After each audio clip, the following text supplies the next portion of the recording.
Hola, bienvenidos. Hoy en Hablando de Psicología, un espacio para conocer, tenemos una guía de intervención en desastres para intervinientes psicólogos. Nos estarán presentando la misma Fernanda Caguano, Ariana Encarnación, Camila Morocho, Diana Quinde y Priscila Nivelo.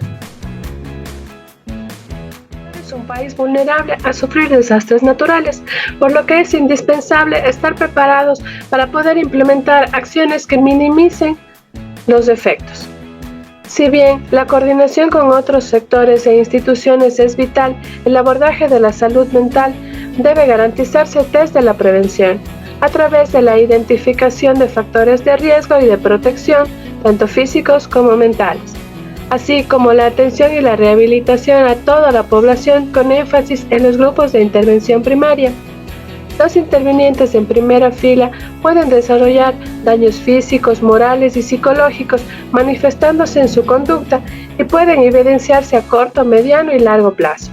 Esta guía persigue proporcionar a los trabajadores de la salud mental los pasos para el apoyo psicosocial y emocional de los intervinientes psicólogos que trabajan en situación de desastres. El objetivo principal de esta guía es establecer los lineamientos para el manejo oportuno de la salud mental en los intervinientes psicólogos que atienden en una situación de desastre. En esta guía de intervención vamos a tratar temas muy importantes, pero debemos empezar por definir ciertos conceptos básicos. Como primero tenemos que es un desastre, el cual es una calamidad que se genera causando una amenaza y alteración en personas, en comunidades, infraestructura, el medio ambiente, superando la capacidad de respuesta en el área que ha sido afectada. Los desastres pasan por distintas fases: antes, durante y después. Antes del desastre se prevén dos etapas, que es la mitigación y la preparación. La mitigación es la acción más efectiva en términos económicos y de salud, mientras que la preparación implica la capacitación y la mitigación por un desastre que no puede ser evitado. Durante el desastre, en cambio, incluye una fase de respuesta que debe ser rápida y efectiva. Finalmente, la tercera fase, después del desastre, que son aquellas acciones que se deben realizar de forma igualmente inmediatas, pero que den soluciones a corto y a mediano y a largo plazo, con el fin de rehabilitar y reconstruir servicios básicos para la comunidad. Asimismo, los intervinientes van a tener reacciones muy frecuentes durante su intervención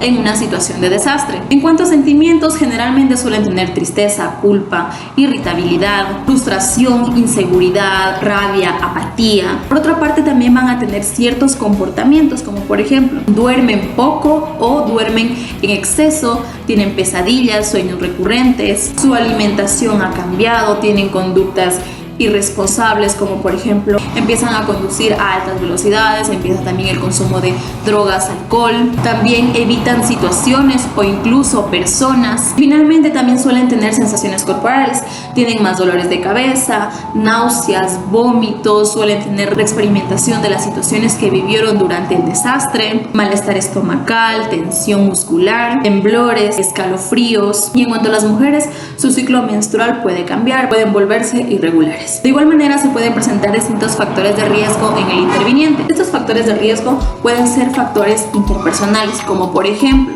los rasgos de personalidad. Pueden ellos tener un humor negro, el cual se puede confundir durante la intervención y no suele resultar de gran ayuda. Otro factor interpersonal puede ser los conflictos familiares que pueden afectar durante la intervención. También la tristeza, nostalgia que puede generar el separarse de su familia para asistir a un lugar de riesgo. También existen factores propios del evento peligroso o del evento adverso. Por ejemplo, la temporalidad del suceso que está pasando, ya que normalmente suele ser en las noches. Otro factor es la duración del desastre, ya que no solo afecta a la comunidad que pasó el desastre, sino también al interviniente. Otro factor es el grado de incertidumbre, como por ejemplo en un sismo, el estar a la expectativa de que pueda o no existir réplicas. Por otro lado, también tenemos factores de riesgo que son comunitarios, como por ejemplo el aumento de la presión emocional que suele tener el interviniente debido a la presencia ya sea de medios de comunicación o incluso curiosos que están a la expectativa de lo que ellos hacen. De igual manera, el incremento del riesgo y la tensión que tienen al estar presentes durante el desastre miembros de las Fuerzas Armadas o de la policía. Finalmente, también otro factor de riesgo son los estímulos traumáticos. como por ejemplo el estar en contacto con una persona que ha sido rescatada por un tiempo prolongado y que lamentablemente después fallezca. Otro suceso puede ser el encontrarse con cadáveres de niños, ya que el interviniente puede sentirse identificado si es que tiene hijos. Asimismo, el escuchar historias de dolor y el encontrarse con personas heridas de gravedad, mutilados o incluso personas incineradas en caso de que haya sido un incendio. Como segunda parte de nuestra guía de intervención, planteamos la importancia del cuidado de la salud mental, especialmente en los intervinientes que trabajan en la situación de desastre.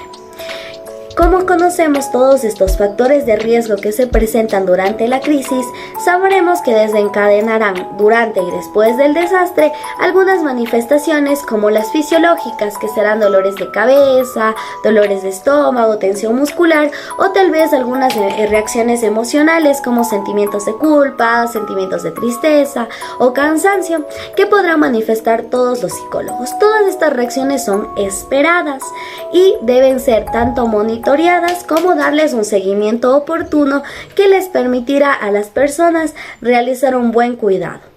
Como estrategia para evitar estas, planteamos el autocuidado. El autocuidado no es más que cuidarse a sí mismo de manera responsable y son acciones que debe implementar responsablemente el interviniente, en este caso el psicólogo.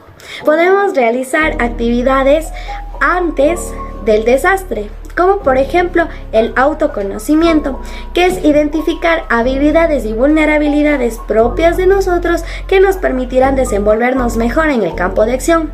También podemos identificar redes de apoyo, que no son más que mantenernos en contacto con las personas que consideramos importantes en nuestra vida, como nuestra familia, nuestros amigos o nuestra pareja. También tenemos que reconocer la capacidad de disfrutar que tenemos. Esto se refiere a cuántos hobbies tenemos y cómo esto nos ayuda a descargar la tensión y liberar las emociones que tenemos. También tenemos que reconocer cuál es el nivel de tolerancia a la frustración que tenemos, así como proponernos metas que nos ayuden a planificar y visualizar un futuro después del desastre. También hay acciones que puedes hacer durante la crisis. Estas son, por ejemplo, no exijas demasiado, evita las expectativas exageradas o perfeccionistas de la situación, crea canales de comunicación asertiva, escucha con atención, establece turnos de descanso e intervención, es decir, durante las jornadas puedes tomar o planificar descansos e intervenciones con el resto de tus compañeros. Todas estas acciones te ayudarán a sentir menos carga emocional y física durante la intervención. Asimismo, después de la intervención, puedes tener líneas de descarga de estrés o algunos ejercicios que te sirvan. Aquí te dejamos uno que puede ser dividido en 3 fases. El primero, el caldeamiento. Es aquí donde se establece un clima de confianza, donde se hablan de los sucesos ocurridos durante la intervención. En la segunda fase proponemos la temática, donde se hace una conexión sobre todo lo tratado en la sesión. Y finalmente se crea un cierre, donde se da la expresión de los sentimientos, emociones y sensaciones, pensamientos vividos durante la intervención. Te recordamos que luego de dar o brindar tu ayuda en una situación de desastre, retomes lo más pronto las actividades cotidianas que realizas. Regreses a tu trabajo, duermas y descanses lo suficiente, te alimentes balanceadamente y evites el consumo de alcohol y drogas. Después de un trabajo en una situación de desastre, es importante que los intervinientes de primera línea, en este caso los psicólogos, que han estado expuestos todo el día a la carga emocional de los afectados, tengan una desactivación emocional. Para ello se debe seguir 2 técnicas que son fundamentales en este proceso. La primera técnica es el diffusing. Esta técnica es parte del protocolo post-emergencia de los intervinientes. Esto se debe a que ayuda a prevenir posible deterioro de las personas intervinientes. Esta técnica se debe aplicar en un lapso de 12 horas, tiene una duración de desde 20 minutos a 1 hora. La aplicación de esta técnica es bastante rápida en comparación del debriefing que vamos a mencionar después. Esta técnica no debemos confundir con una sesión terapéutica. Sin sino más bien como una sesión informal en donde una persona como el coordinador o el jefe de la unidad de la primera línea de intervención va a desactivar emocionalmente a las personas. Es necesario que los psicólogos, cuando se aplica esta técnica, haya un espacio adecuado, no haya interrupciones y se lleve a cabo las fases. En estas fases tenemos tres: la introducción, el desarrollo y el cierre de la sesión.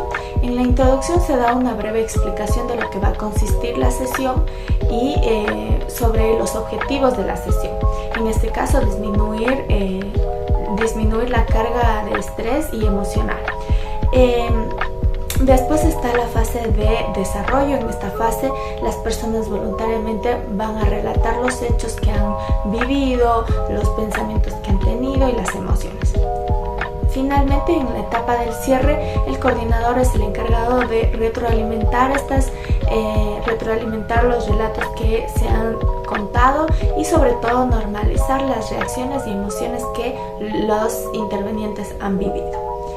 Después está el de debriefing. Como dije, esta técnica es más estructurada que el diffusing, por lo tanto en su tiempo también varía. Esta técnica se debe aplicar entre las 24 horas del suceso o máximo hasta las 72 horas. Esta técnica puede durar de entre 1 hora a 3 horas. Es una técnica que debe ser realizada por una persona preparada en esta técnica para evitar que sea contraproducente. Esta técnica también tiene fases que son importantes y igual tenemos la fase de la introducción.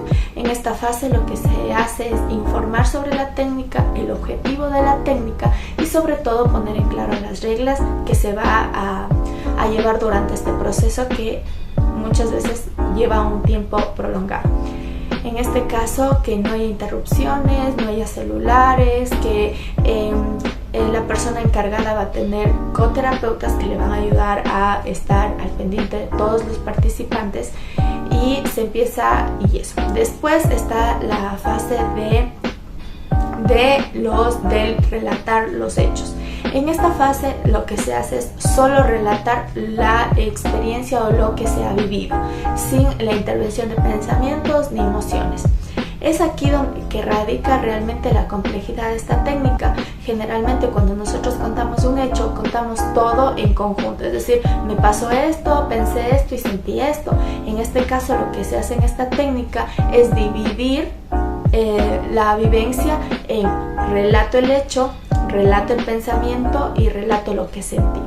Entonces, en esta primera parte solo se da el relato de los hechos, pasando a la otra fase, que es relatar los pensamientos, es decir, lo que pensé mientras sucedía el hecho, y finalmente la fase de las emociones, en donde se complementa con lo que sentí mientras vivía el hecho. Después, posteriormente, la persona encargada, la persona que está dirigiendo el proceso, es la que se va a encargar de seleccionar, de identificar todos los relatos, los pensamientos y emociones que todos tienen en común para poder normalizar las reacciones y emociones que están teniendo. Finalmente es importante que el que está dirigiendo haga una retroalimentación y se fortalezca aquellas reacciones y emociones identificadas en el grupo. Finalmente, a través de la retroalimentación se hace el cierre y se dan, por ejemplo, técnicas de afrontamiento del estrés o para la liberación emocional que pueden llevar a cabo las personas para enfrentar las situaciones que ellas han relatado.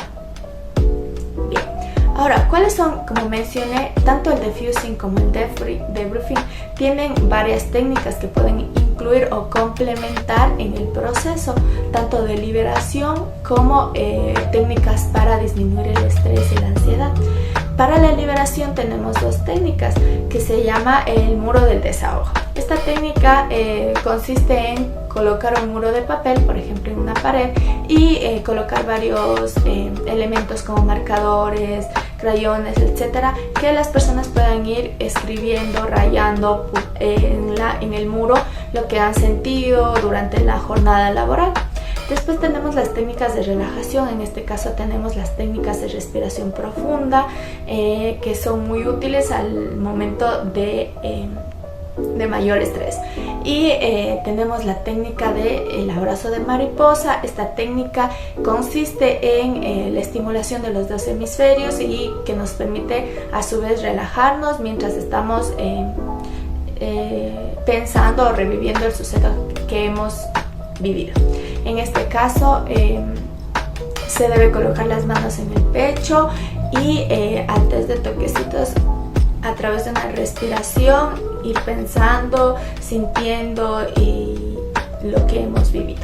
Todas estas técnicas se pueden hacer en complementación con el defusion y el debriefing. Técnicas de visualización a futuro. El anclaje positivo. El anclaje positivo evalúa el estímulo que es necesario para la persona y se detecta el pensamiento que lo acompaña. Puede utilizarse cualquier estímulo que sea suficientemente intenso y que se pueda producir a voluntad y sea capaz de atraer inmediatamente la atención. Esta es una técnica de programación neurolingüística PNL que permite al individuo ubicarse en un estado emocional particular, ya que el ser humano tiene la capacidad de reprogramar su cerebro y obtener un rendimiento y resultado de una manera más eficiente. Podemos modificar hábitos y conductas que sean negativas, desencadenadas a consecuencia del desastre. También nos ayudará a superar barreras o limitaciones y mejorar nuestra personalidad. Carta al futuro. Esta herramienta le permite al interviniente identificar aspectos que en un futuro cercano puede conseguir o lograr o solucionar, poniendo en evidencia pensamientos o emociones, que estos pueden ser repetitivos y que pueden molestar o impiden continuar con su trabajo o su diario vivir. Para esta técnica necesitaremos 2 hojas de papel, esferos o lápices. Le pediremos al interviniente que en la primera hoja escriba todos los acontecimientos sucedidos durante el desastre. También necesitamos que ellos puedan expresar mediante esta carta sus emociones.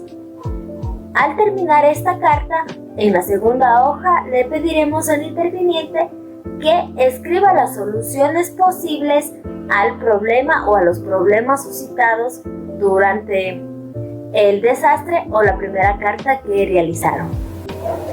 Técnicas de acompañamiento. Dentro de esta se encuentra la técnica de asuntos pendientes.